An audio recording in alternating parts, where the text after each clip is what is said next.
السلام علیکم ورحمۃ اللہ وبرکاتہ۔ نحمدہ ونصلی ونسلم علی رسولہ الکریم، اما بعد، فاعوذ باللہ من الشیطان الرجیم، بسم اللہ الرحمن الرحیم، صدق اللہ العظیم۔ معزز ناظرین گرامی، حضرت شیخ الاسلام عارف اللہ شاہ محمد انوار اللہ الفاروقی بانی جامع نظامیہ فضیلت جنگ علیہ رحمت و رضوان کے عرس مبارک کا موقع قریب ہے، اور اس ضمن میں دیکھنے میں آتا ہے کہ شیوخین جامعہ، اساتذہ اور علماء جامع نظامیہ و فارغین جامع نظامیہ اپنے اپنے عقیدت اور محبت کے اعتبار سے حضور شیخ الاسلام کے تذکرے، آپ کی یاد میں محافل جلسے منعقد کرتے ہیں، اور شیخ الاسلام کی حیات مبارکہ کے مختلف گوشوں پر اس میں گفتگو کی جاتی ہے۔ ایک چیز ہم چھوٹی سی ناقص کوشش کرنے جا رہے ہیں، اللہ رب العزت اپنے حبیب کے صدقے میں اسے قبول فرمائے، وہ یہ کہ عموماً حضور شیخ الاسلام کی جو کتب ہے اور ان کتابوں میں آپ کے جو افکار و نظریات ہے،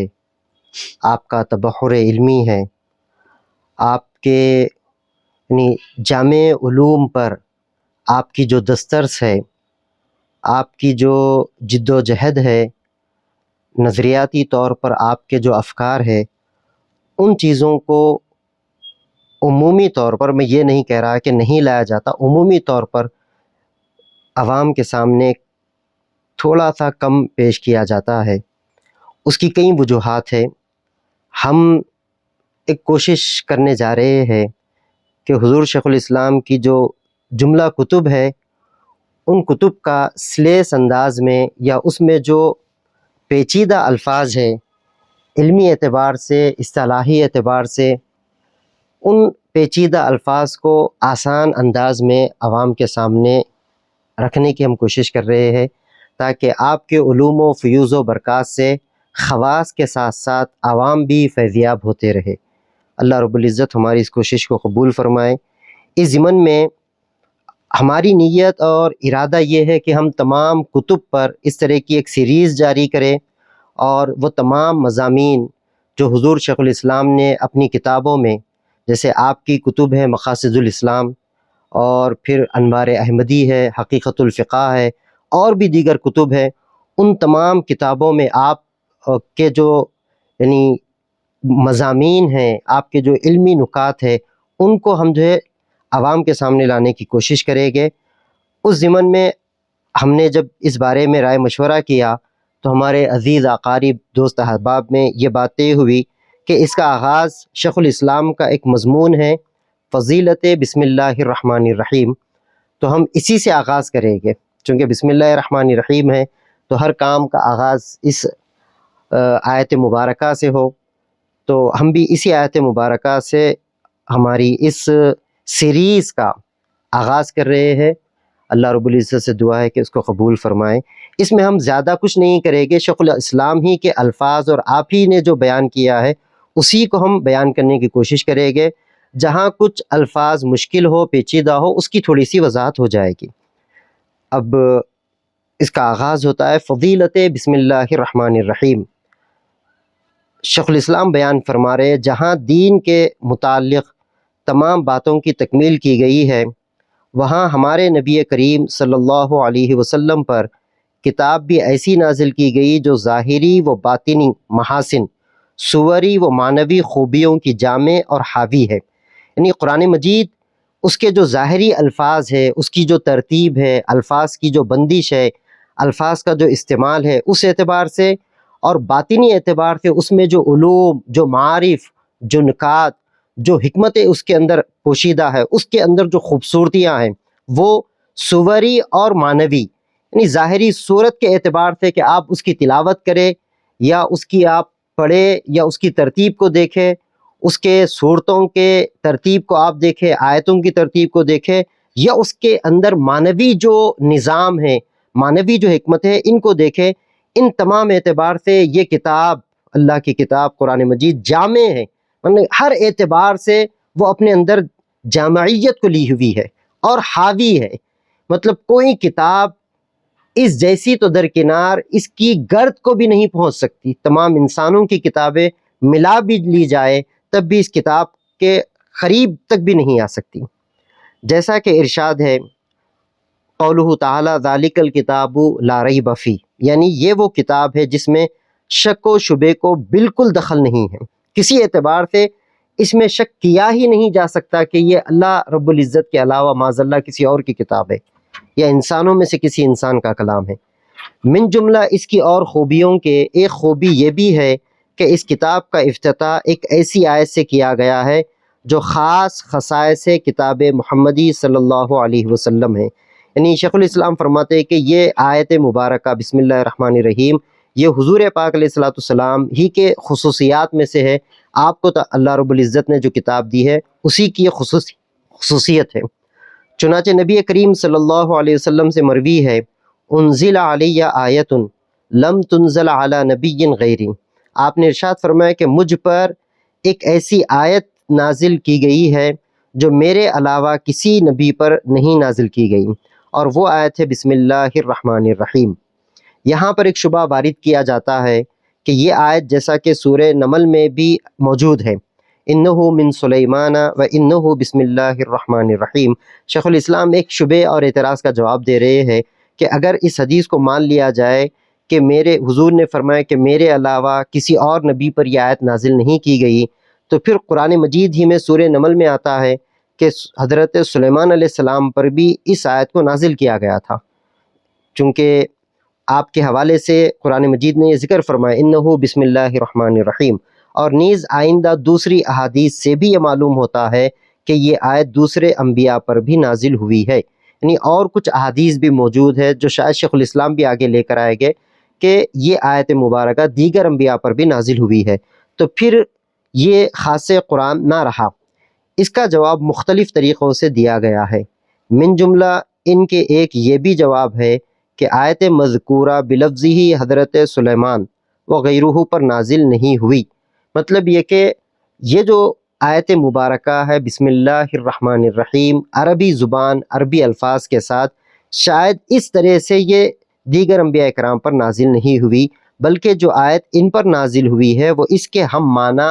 دیگر زبانوں میں عبرانی زبان یا دوسری زبانوں میں نازل ہوئی ہوگی، تو اس کے بعد پھر کسی قسم کا تعارض باقی نہیں رہتا۔ مطلب اگر یہ مان لیا جائے کہ مفہوم تو شاید یہی نازل ہوا تھا لیکن آیت کی ترتیب کے اعتبار سے الفاظ اس طرح کے نہ تھے جو عربی زبان میں اللہ رب العزت نے حضور سرور کونین علیہ الصلوۃ والسلام پر نازل فرمائی۔ حضرات، میری اس تمہید سے منکشف ہو گیا ہوگا کہ اس وقت میں بسم اللہ الرحمن الرحیم سے متعلق اسرار، نکات اور فضائل پر گفتگو کرنے والا ہوں۔ پھر شیخ الاسلام ایک شعر لاتے ہیں، شیخ جمال الدین ابو محمد یوسف بن محی الدین النظامی المتوفی 590 ہجری کا ایک شعر ہے، وہ ایک شعر لا رہے ہست کلید در گنج حکیم بسم اللہ الرحمن الرحیم، فارسی شعر ہے، ہم فارسی اشعار کو ہم ترک کر دیں گے یعنی اس کا ترجمہ وغیرہ۔ اب شیخ الاسلام اس آیت پر گفتگو کر رہے ہیں، اس میں با مبنی بر کسرہ، یعنی بی زیر کے ساتھ ہوگا، با یا بو نہیں ہوگا، حرف جار ہے، یعنی جو لوگ عربی زبان یا اس کے قواعد سے واقف ہے، نحو سے واقف ہے، وہ جانتے ہیں کہ عربی زبان میں جو حروف ہوتے ہیں ان میں حروف کی قسم ہے حروف جارہ، یہ جو با بسم اللہ میں آیا ہے یہ حرف جار ہی ہے، یعنی حروف جارہ میں سے ایک حرف ہے جو یہاں الصاق یا استعانت کے معنی میں مستعمل ہوا ہے، یعنی یہ جو با یہاں پر اللہ تعالیٰ کے نام کے سے پہلے یا نام کے ساتھ آیا ہے بسم اللہ الرحمن الرحیم، اللہ کے نام کے، اب شیخ الاسلام کہتے ہیں کہ یہاں پر دو معنی ہو سکتے ہیں، یا تو الصاق یا استعانت۔ الصاق کے معنی ہوگے کہ اللہ کے نام کے ساتھ، اس کا مطلب یہ ہوگا کہ جب بھی کوئی آدمی کسی کام کرنے سے پہلے بسم اللہ الرحمن الرحیم پڑھے گا، مثلا وہ کھانے سے پینے سے پہلے یا سفر سے پہلے یا سونے سے پہلے یا کوئی بھی اچھا کام کرنے سے پہلے جب وہ بسم اللہ پڑھے گا اور بمعنی الصاق ہوگا، تو اس کا مفہوم یہ ہوگا کہ جب تک میں یہ کام کرتا رہوں اللہ تعالیٰ کے نام کی برکت میرے ساتھ رہے گی۔ بسم اللہ کے معنی یہ ہوگے کہ اللہ تعالیٰ کے نام کی برکت، اس کے فیوز و برکات اور اس کی مدد میرے ساتھ شامل حال رہے گی۔ یہ الصاق کے معنی ہوگے۔ اور دوسرا معنی استعانت کا ہے، یعنی پھر اس وقت معنی ہوگے کہ بسم اللہ الرحمن الرحیم، جو بھی آپ کام کر رہے ہیں میں اللہ کے نام کی مدد سے یہ کام کر رہا ہوں، یعنی اس کے نام کی مدد کے بغیر، اس سے استعانت لیے بغیر یہ کام ناممکن ہے۔ اور بسم اصل میں بھی اسم تھا، یعنی ہم جو عربی میں جب بسم اللہ پڑھتے ہیں تو با کے بعد سین کے ساتھ ہم پڑھتے ہیں۔ شیخ الاسلام فرماتے ہیں کہ وہاں پر با کے بعد حمزہ بھی موجود تھا، بھی اسم تھا، کثرت استعمال نے الف کو گرا دیا جس کے بعد بسم رہ گیا، یعنی اس کی اتنی کثرت سے استعمال اس کا ہوا کہ بھی اسم جا کے بسم رہ گیا۔ اب لفظ اسم پر آپ گفتگو فرما رہے ہیں کہ اسم یہ عربی لغت کے اعتبار سے بحث ہو رہی ہے۔ شیخ الاسلام عربی زبان کے اعتبار سے بحث کر رہے ہیں کہ یہ اسم مفرد منصرف صحیح ہے، یعنی اس کو آسانی سے میں کہہ دوں کہ یہ کسی ایک ذات کے لیے یہ بولا جا رہا ہے لفظ اسم، اور یہ منصرف کا مطلب یہ ہے کہ اس پر عربی میں جو اعراب کا جو نظام ہے، زبر، زیر، پیش، تنوین وغیرہ، اس طرح کے تمام اعراب اس پر جاری ہو سکتے ہیں۔ اور صحیح کا مطلب یہ ہے کہ عربی اسما میں آخر میں جو حروف آتے ہیں کبھی حرف علت آخر میں آ جاتا ہے، بعض اسما ایسے ہوتے کہ جس کے اندر آخر میں حرف علت آتا ہے، صحیح کا مفہوم یہ ہوتا ہے کہ اس کے آخر میں حرف علت بھی نہ ہو۔ تو لفظ اسم مفرد بھی ہے، منصرف بھی ہے اور صحیح بھی ہے، جس کا اعراب حالت رفعی میں ضمہ، مطلب اب شیخ الاسلام اس کے اعراب پر بھی کچھ گفتگو کر رہے ہیں کہ اگر یہ بسمی جو میم پر زیر آیا ہے، آپ کو قرآن مجید میں یا قرآن مجید کے علاوہ یہ لفظ اسم اگر آپ کو کہیں پر ملے گا تو اگر یہ حالت رفع میں ہوگا تو اسمن ہوگا، حالت نصب میں ہوگا تو اسمن ہوگا، حالت جر میں ہوگا تو اسمن، یعنی زبر، زیر، پیش تینوں طرح کے اعراب اس پر اپنے اپنے اعتبار سے اس کے عامل، یعنی اس پر جو عمل کر سکتا ہے، اس پر جو اثر انداز ہو سکتا ہے، اس اعتبار سے اس کے اعراب میں تبدیلی آئے گی۔ صورت زیر بحث میں لفظ اسم مجرور لفظاً ہے۔ اب یہ بھی اعراب کی ایک بحث ہے، اور جو علماء ہیں شیخ الاسلام کی کتاب عوام تک اس لیے ہی نہیں پہنچ پاتی کہ یہ جو دقیق بحثیں ہیں علمی، ان سے عوام ناواقف ہوتی ہے۔ آپ فرما رہے کہ اسم مجرور لفظاً ہے۔ اب یہ اعراب کی کچھ قسمیں ہوتی ہے۔ اعراب تین طرح کا اعراب عربی میں مانا جاتا ہے، یہ جو زبر، زیر، پیش ہوتا ہے، میں زیادہ بحثوں میں نہیں جا رہا ہوں، بس یعنی عام انداز میں بات آپ کے سمجھ آ جائے وہ بات آپ کے سامنے رکھنا چاہتا ہوں کہ عربی الفاظ پر جو اعراب آتے ہیں وہ اعراب کے اہل لغت نے، اہل نحو نے، اہل زبان نے تین قسمیں کی ہے۔ ایک وہ ہوگا کہ لفظ کے ساتھ وہ اعراب آ جائے، مطلب لفظ مانے اس پر زبر آ جائے یا زیر آ جائے یا پیش آ جائے۔ کبھی یہ ہوتا ہے کہ وہ اعراب حکمن ہوتا ہے، پوشیدہ رہتا ہے، اور کبھی وہ اعراب تقدیرن ہوتا ہے۔ تو اس طرح یہاں یہ بتا رہے کہ یہاں جو اعراب لفظ اسم پر آئے گا وہ لفظ کے ساتھ، یعنی اسم کے میم پر زیر آئے گا باقی وجہ سے، جو مضاف بھی تقدیر لام ہے۔ اب دیکھیے یہ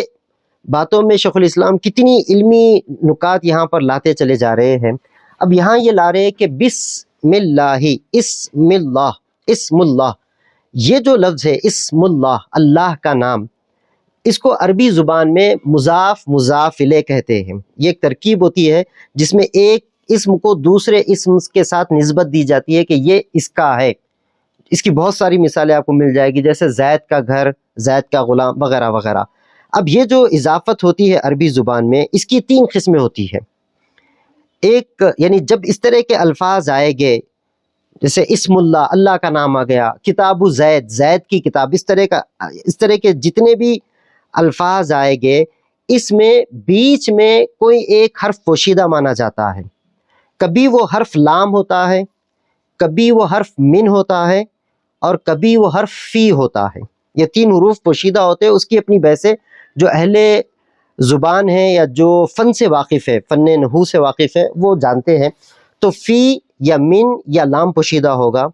شیخ الاسلام فرماتے ہیں کہ یہاں پر لام پوشیدہ مانا جائے گا، کیونکہ اس کا مضاف الیہ نہ ظرف ہے اور نہ ہم جنس۔ اس کی ایک وجہ بھی بتلا رہے ہیں کہ فی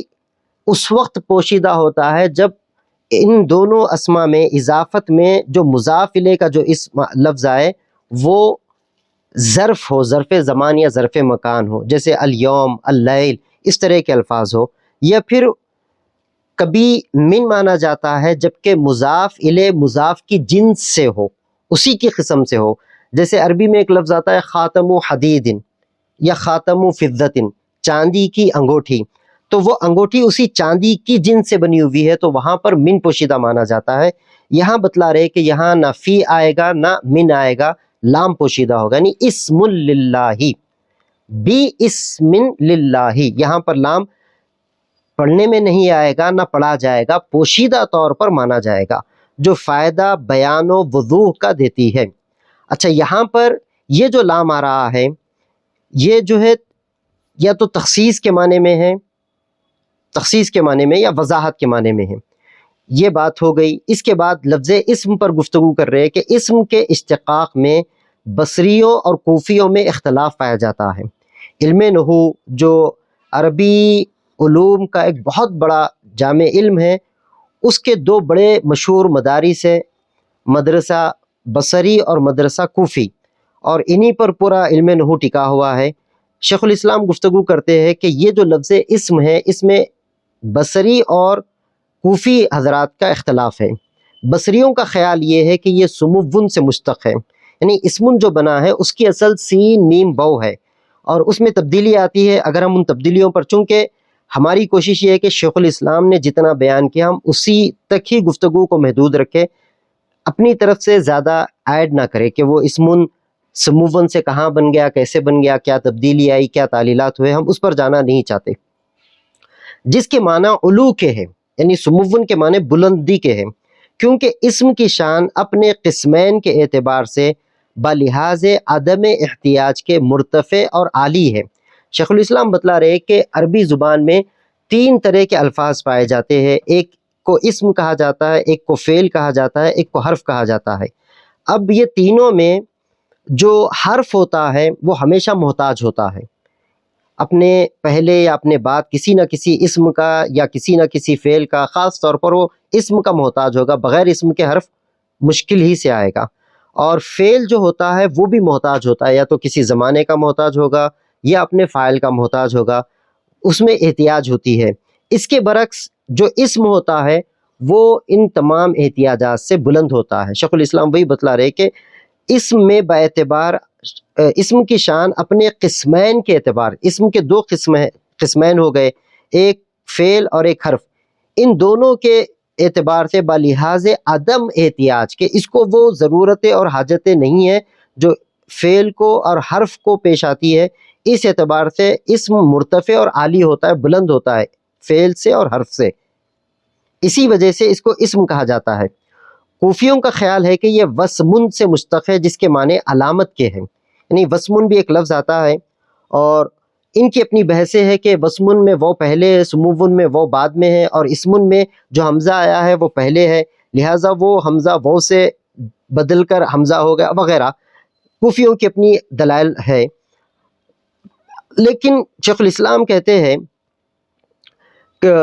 اس لیے اس کو وسم سے مشتق مانا گیا، مگر اس مذہب پر ایک اعتراض وارد ہوتا ہے جس کا جواب اب تک طرفداران کوفیین سے نہ بن پڑا۔ اگر اسمن کو وسمن سے مان لیا جائے تو اس پر ایک اعتراض پیدا ہوتا ہے جو کوفیین کی جانب سے اب تک نہیں دیا گیا۔ اسی باعث اس مذہب کو محققین نحات نے ضعیف خیال کیا ہے، چونکہ اس اعتراض کا جواب ان کی جانب سے اب تک نہیں دیا گیا، اس لیے یہ خیال کہ اسمن وسمن سے بنا ہے تھوڑا سا ضعیف خیال ہے، ضعیف نظریہ ہے۔ وہ یہ کہ جب فعل بھی اپنے مسمى پر دلالت کرتا ہے جس کو فریق مخالف بھی تسلیم کرتا ہے تو چاہیے کہ وہ بھی اسم ہو جائے۔ شیخ الاسلام یہ اعتراض بتلا رہے ہیں کہ اگر وسم کے معنی علامت کے ہے اور اسم اپنے مسمى کی علامت ہوتا ہے، مطلب جب لفظ زید بولا جائے گا تو اس سے مراد یہ ہوگا کہ جس کا وہ نام رکھا گیا اس کی علامت وہ نام ہوگا۔ تو اگر علامت معنی ہے اسم کے تو شیخ الاسلام کہتے ہیں اس پر یہ اعتراض ہوگا کہ فعل بھی تو اپنے فعل پر علامت ہی ہوتا ہے، حرف بھی تو اپنے معنی پر علامت پیدا کرتا ہے،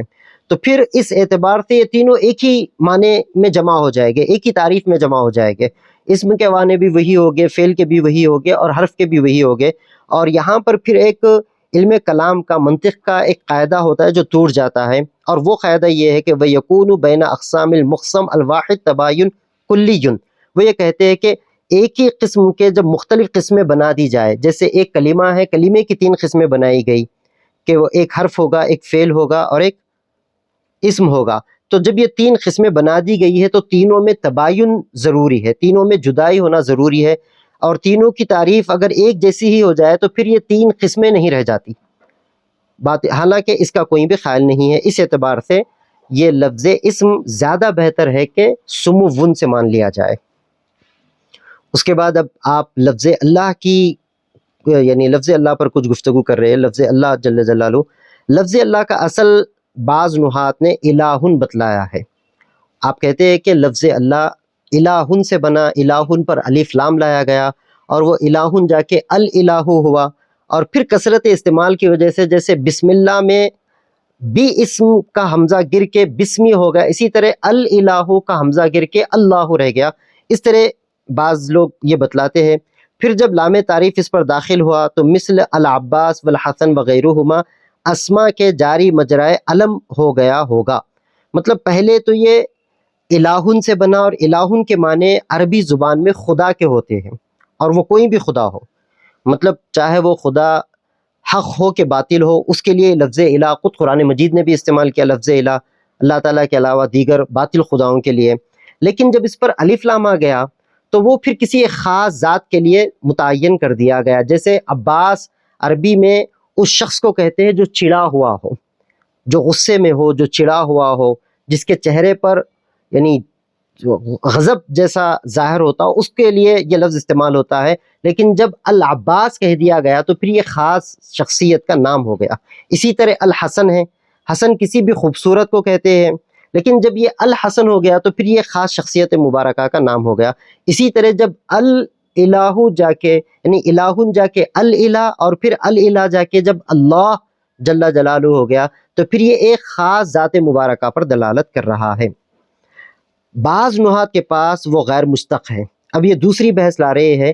اگر لفظ اللہ کو مشتق مانے تو پھر الہن سے ہوگا، اور بعض نحات کے پاس یہ غیر مشتق ہے، مطلب یہ کہ وہ کہیں سے بن کر نہیں آیا، وہ اپنے آپ میں ابتدا ہی سے اللہ ہے اور علم ہے، جس کا اطلاق ذات واجب تعالی ہی کے ساتھ مختص ہے۔ مطلب یہ لفظ ایک تو غیر مشتق ہے اور علم ہے، اور ایک ہی ذات مبارکہ کے لیے استعمال کیا جائے گا جو ذات واجب تعالی ہے، واجب الوجود جو ذات مبارکہ ہے، اسی ذات کے لیے استعمال کیا جائے گا، اللہ تعالیٰ کے لیے۔ غیر کو اس میں شرکت نہیں، اور کسی کے لیے یہ لفظ استعمال نہیں کیا جا سکتا۔ جن کی دلیل یہ آیت شریفہ ہے، هل تعلم له سمیہ، یعنی تو کسی کو خدا کے سوا جانتا ہے کہ اس کا نام اللہ ہو، یعنی اللہ کے سوا کوئی خدا ایسا نہ کبھی دنیا نے مانا ہے، نہ کبھی کسی کا نام، نہ جاہلیت کے دور میں، نہ جاہلیت کے بعد، اسلام کے آنے کے بعد کبھی ایسا نہیں ہوا۔ خدا تو بہت بنا لیے گئے، اور بہت سارے خداؤں کے نام آئے، لات آیا، عزا آیا، حبل آیا، بال آیا، بہت سارے نام خداؤں کے ہوئے۔ ہندوستان میں بھی بہت سارے معبودان باطل ہیں، ان کے بھی نام ہیں، لیکن اللہ نام یہ کبھی بھی کسی باطل خدا کے لیے کبھی یہ لفظ استعمال نہیں کیا گیا، یہ ہمیشہ ذات واجب الوجود کے لیے استعمال کیا گیا۔ سیر کی بعض کتابوں میں لکھا ہے کہ کسی شخص نے سیبوے کو خواب میں نہایت حشاش و بشاش اور سرخرو دیکھا۔ اب عوام اس سے شاید واقف نہیں ہے کہ سیبوے کون ہے۔ یہ علم عرب کے، عربی زبان کے، عربی لغت کے، عربی ادب کے ایک بہت بڑے جو ہے عالم ہیں، امام ہیں، اپنے آپ میں یہ لغت کے امام ہیں، نحو کے امام ہیں۔ ان کے بارے میں شیخ الاسلام کہتے ہیں کہ ان کے خواب میں کسی نے ان کو خواب میں دیکھا کہ یہ بڑے حشاش بشاش سرخرو ہے،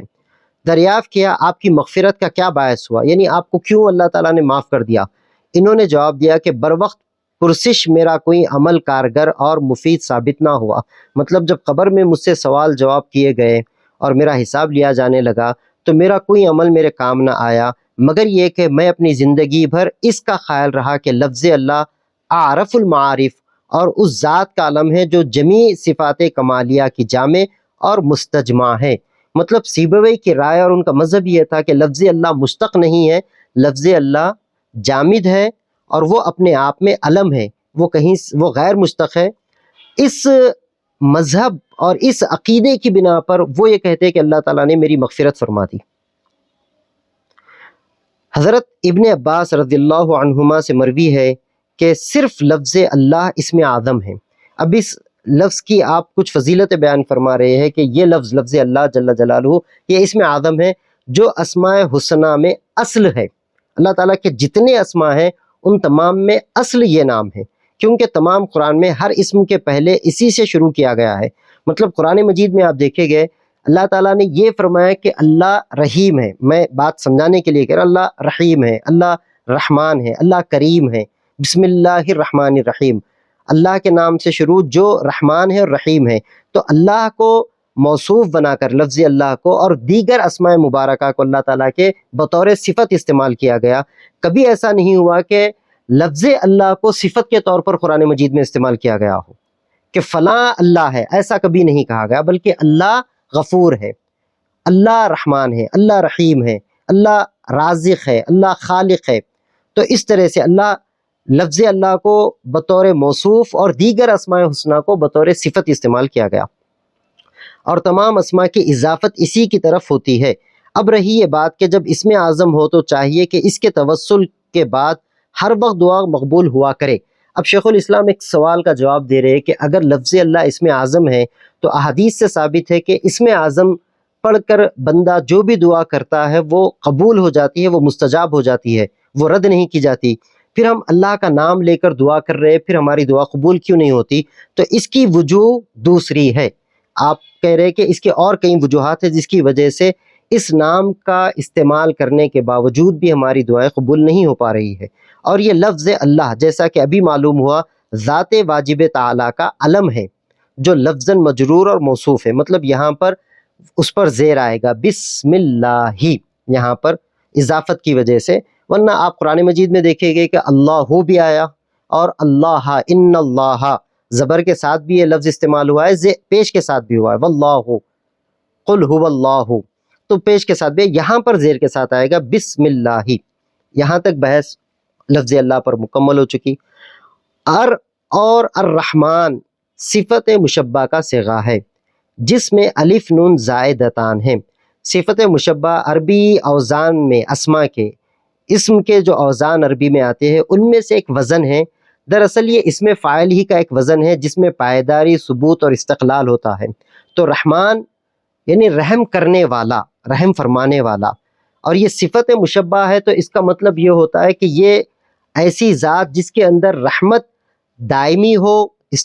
ہمیشہ ہو، بغیر کسی انقطاع کے ہو، بغیر کسی وقفے کے ہو، بغیر کسی رکاوٹ کے ہو، وہ ذات جو ہمیشہ رحم فرمانے والی ہو وہ رحمان ہے۔ الف نون یہاں پر زائد ہے، اور یہ طے شدہ مسئلہ ہے کہ کل زیادت فی اللفظ تفید زیادت فی المعنی۔ بعض نحویین کا یہ نظریہ اور مذہب ہے کہ جہاں کہیں بھی عربی زبان میں الفاظ کا اضافہ ہوگا وہاں پر معنی میں بھی کچھ اضافہ ضرور پایا جائے گا۔ تو اب لفظ رحمان جو رحمت سے بنا ہے اس کے اور بھی الفاظ آتے ہیں، رحیم بھی آتا ہے، رحمان، تو رحمان میں دو الف اور نون زائد کر دیے گئے، اس لحاظ سے اس کے معنی زیادہ رحم اور لطف کرنے والے کے ہوئے۔ نحات کا اس میں اختلاف ہے کہ آیا یہ غیر منصرف ہے یا منصرف۔ اب پھر لغوی اور اس کی نحوی بحث شیخ الاسلام لا رہے ہیں کہ یہ جو لفظ ہے اس کو زبر، زیر پیش، تنوین یعنی تمام طرح کے اعراب اس پر آ سکتے ہیں، یہ منصرف ہے، یہ پھر یہ غیر منصرف ہے۔ غیر منصرف بھی ایک اسم کی قسم ہے اعراب کے اعتبار سے کہ اس پر تمام طرح کے اعراب نہیں آئے گے، یعنی اس پر تنوین نہیں آئے گی اور اس پر زیر نہیں آئے گا کسی بھی صورت میں، البتہ اس کے بھی کچھ استثناءات ہیں وہ بھی آگے آپ بیان کر رہے ہیں۔ جنہوں نے یہ شرط تاثیر یہ مقرر کی ہے کہ جب الف نون زائدتان کسی صفت کے صیغے میں پائے جائے تو چاہیے کہ اس کا مؤنث فعلانتن کے وزن پر نہ آئے، اس لحاظ سے یہ ان کے پاس غیر منصرف ہوگا۔ مطلب بعض نحویین کا ماننا ہے کہ لفظ رحمان غیر منصرف ہے، یعنی اس پر نہ تنوین آئے گی کبھی بھی، یہاں پر تو آئے گی ہی نہیں، اس کے علاوہ بھی کہیں پر بھی نہ تو اس کے اوپر تنوین آئے گی نہ اس پر زیر آئے گا، چونکہ یہ غیر منصرف ہے۔ اور اس کی یہ دلیل لا رہے ہیں کہ رحمان کا مؤنث نہیں آتا، فعلانتن اس کا مؤنث نہیں آتا، اور جنہوں نے یہ شرط لگائی کہ اس کا مؤنث فعلا کے وزن پر ہونا چاہیے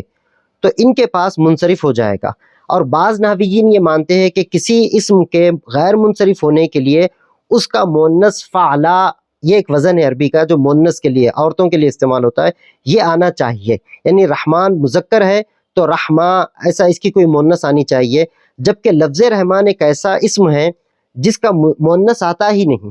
نہ رحمانتن اس کا مؤنث آتا ہے نہ رحمہ اس کا مؤنث آتا ہے۔ تو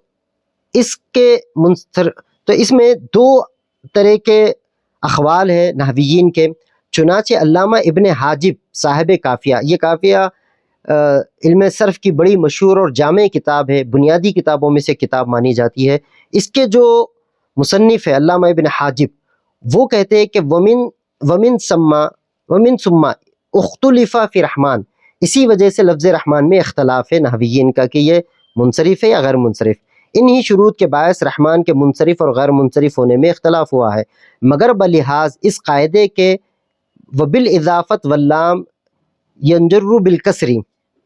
کہ پھر ایک قاعدہ آتا ہے نحو کا کہ اگر غیر منصرف اسم کی اضافت ہو یعنی وہ مضاف الیہ ہو جائے یا اس پر لام آ جائے، الف لام تعریف کا الف لام، جو جیسے الرحمن آ گیا تو الف لام داخل ہونے کے بعد بالاتفاق منصرف ہے، یہ خداوند تعالیٰ کے مختصہ صفت ہے۔ اب اس پر کچھ فقہی بحث لا رہے ہیں کہ اس کا استعمال اکثر مواقع میں بلا موصوف کے بھی کیا گیا ہے، مطلب قرآن مجید میں اللہ تعالیٰ نے دو نام بغیر کسی نام کے یعنی اسناد کے بغیر استعمال فرمائے ہیں، ایک لفظ اللہ اور ایک لفظ رحمان، جیسے اللہ تعالیٰ نے فرمایا کہ الرحمن علی العرش استویٰ، الرحمن علم القرآن، تو اللہ تعالیٰ نے بغیر کسی اور نام کا استعمال کیے کہ براہ راست اسی نام کا استعمال فرمایا۔ سہیلی کا خیال ہے کہ یہ بھی اسم صفت نہیں، یہ اسم ہے صفت نہیں ہے، مطلب وہ یہ کہتے ہیں کہ اس میں صفتی معنی نہیں ہے، رحمان میں جو رحمن کے معنی یہ اسم علم ہے، کیونکہ عارف المعارف ہے جو خاص عالمیت ہے، یعنی یہ ایک نحوی ہے وہ یہ مانتے ہیں کہ یہ اس میں صفت نہیں بلکہ علم ہے، اس کے کوئی معنی نہیں لیے جائیں گے، بلکہ جس طرح لفظ اللہ جب بولا جائے گا تو ذات واجب الوجود پر دلالت کرے گا لفظ اللہ، اسی طرح جب لفظ رحمان بولا جائے گا تو یہ نام بھی، یہ اسم بھی، یہ لفظ بھی ذات واجب الوجود ہی پر دلالت کرے گا اور کوئی صفتی معنی اس میں موجود نہیں ہوگے۔ چنانچہ انہوں نے کفار کے اس مقولہ ومر رحمان، چونکہ وہ اس سے دلیل پکڑتے ہیں کہ رحمان جو لفظ ہے اگر اس کو صفت مانا جائے تو پھر کفار مشرکین مکہ نے ومر رحمان کہہ کر سوال کیوں کیا تھا کہ رحمان کی کیا، رحمان ہے کیا؟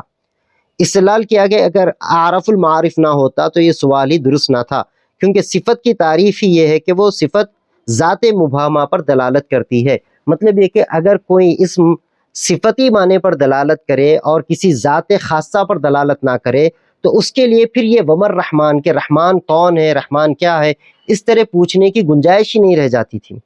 تو رحمان چونکہ علم ہے اور قرآن مجید نے اس کو بطور علم استعمال فرمایا کہ وہ ایک ذات کے طور پر لفظ رحمان کو استعمال کیا گیا، تبھی اہل مکہ نے سوال کیا تھا کہ یہ رحمان کون ہے۔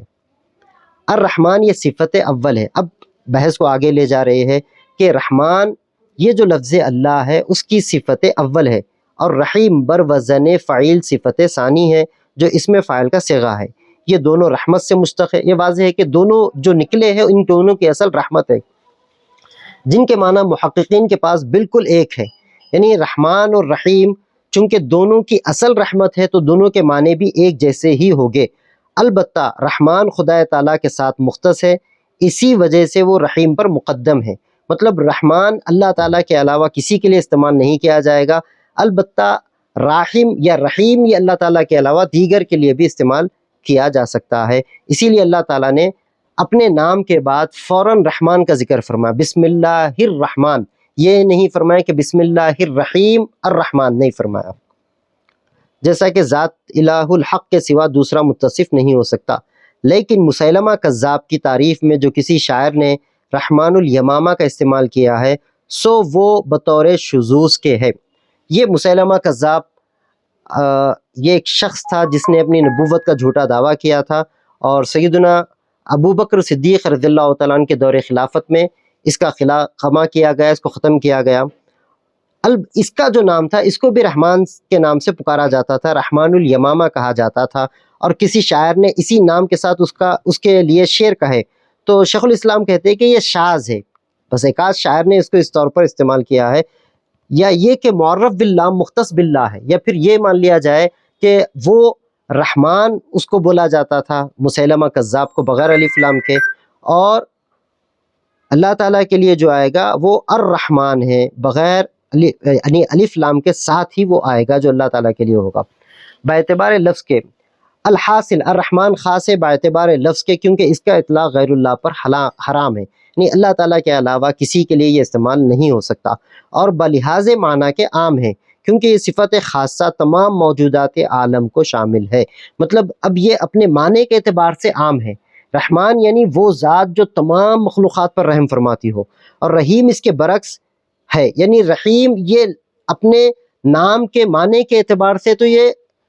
عام ہے، اللہ تعالیٰ اور اللہ تعالیٰ کے علاوہ کسی اور کے لیے بھی استعمال تو کیا جا سکتا ہے، لیکن اس میں جس رحمت کا ذکر ہے وہ خاص ہے جو اللہ تعالیٰ کے علاوہ کوئی اور نہیں دے سکتا۔ تو اس طرح سے یہ دونوں نام عموم اور خصوص ہو گئے، لفظ رحمان لفظ کے اعتبار سے خاص ہو گیا، معنی کے اعتبار سے عام ہو گیا، اور لفظ رحیم لفظ کے اعتبار سے عام ہو گیا، معنی کے اعتبار سے خاص ہو گیا۔ یہ تین اسماء اللہ، رحمان اور رحیم کو بسم اللہ میں ذکر کرنے کی وجہ یہ ہے کہ قرآن مجید میں تین قسم کے لوگ مخاطب ہے، یعنی اب شیخ الاسلام ایک نکتہ بیان کر رہے ہیں کہ قرآن مجید نے تین طرح کے لوگوں کا ذکر فرمایا ہے، لوگوں میں تین طرح کے طبقات بیان کیے ہیں، فَمِنْهُمْ ظَالِمٌ لِنَفْسِهِ وَمِنْهُمْ مُقْتَصِدٌ وَمِنْهُمْ سَابِقٌ بِالْخَيْرَاتِ۔ باری تعالیٰ نے فرمایا کہ بعض لوگ تو اپنے نفس کے لیے ظالم ہیں، بعض میانہ روح ہے، اور بعض سابق بالخیرات ہے، یعنی نیکیوں میں آگے بڑھنے والے۔ اب اس آیت میں خداوند تعالیٰ اس بات کی طرف اشارہ فرماتا ہے کہ ان اللہ للسابقین، یعنی جو لفظ اللہ پہلے آیا ہے وہ ہے کہ اللہ سابقین کے لیے ہے، یعنی سابقین کا اللہ ہو۔ الرحمن للمقتصدین، اور جو رحمان جو بیچ میں لفظ آیا ہے وہ میانہ رو لوگوں کے لیے جو درمیانی طبقے کے لوگ ہیں، اور